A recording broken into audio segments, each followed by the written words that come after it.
Hi అండి, అందరూ ఎలా ఉన్నారు? బాగున్నారా? నేను కూడా చాలా బాగున్నాను. ఈరోజు మన రెసిపీ వచ్చేసి నేతి సున్నుండలండి. హెల్తీగా టేస్టీగా ఎలా చేసుకోవాలో చూసేద్దామా.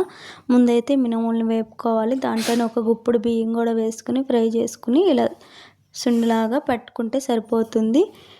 దాంట్లోనే బెల్లం కూడా వేసుకొని మీ స్వీట్కి సరిపడా వేసుకుని మిక్సీ వేసుకున్నామంటే సరిపోతుంది. ఇప్పుడు హోమ్ మేడ్ గీ అనేది వేసుకుంటే టేస్ట్ ఇంకా బాగుంటుంది. నేనైతే చూసారు కదా, ఫస్ట్ స్టార్టింగ్లో నేనైతే ఇంట్లోనే ప్రిపేర్ చేసుకున్నానండి. దాన్నే వేసి చక్కగా కలుపుకుంటున్నాను. అంతా మిక్స్ అయ్యేలాగా మనం గీతోనే ఉండలు అనేది చుట్టుకుంటాం అనమాట. గీ సరిపడా ఉంటేనే మనకి ఉండలు అనేది పర్ఫెక్ట్గా వస్తాయి, అలానే టేస్టీగా ఉంటాయి. పిల్లలు వీక్గా ఉంటారు కదా, వాళ్ళకి పెడితే కూడా హెల్త్కి చాలా మంచిది. సున్నుండలు అనేది అందరికీ తెలిసిందే కదా, ఫేవరెట్ స్వీట్ రెసిపీ. చాలా టేస్టీగా చాలా సింపుల్గా ఇలా చేసుకున్నామంటే మనకి సున్నుండలు రెడీ. మరి మీలో ఎంతమందికి సున్నుండలు అంటే ఇష్టం అనేది కామెంట్ చేసేయండి. చాలా టేస్టీగా చాలా హెల్తీగా కూడా ఉంటాయండి. చాలా సింపుల్గా చేసుకోవచ్చు మనం ఇంట్లోనే.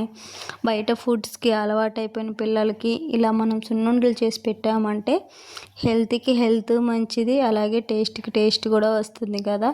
ఇంకెందుకు ఆలస్యం, మీరు కూడా ట్రై చేసి ఎలా ఉందనేది తప్పకుండా నాకు కామెంట్ చేయండి.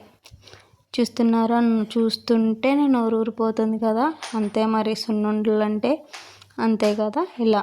కానీ కొంచెం టైం ప్రాసెస్ పట్టినా కూడా టేస్ట్ అయితే ఏమాత్రం తగ్గదు, అంత బాగుంటుంది. తెలుసు కదా మరి. నచ్చితే లైక్, షేర్, సబ్స్క్రైబ్, గంట సింబల్ని యాక్టివేట్ చేసుకోవడం వల్ల మీకు నేను పెట్టే ప్రతి వీడియో నోటిఫికేషన్లో వస్తుంది. Thank you so much.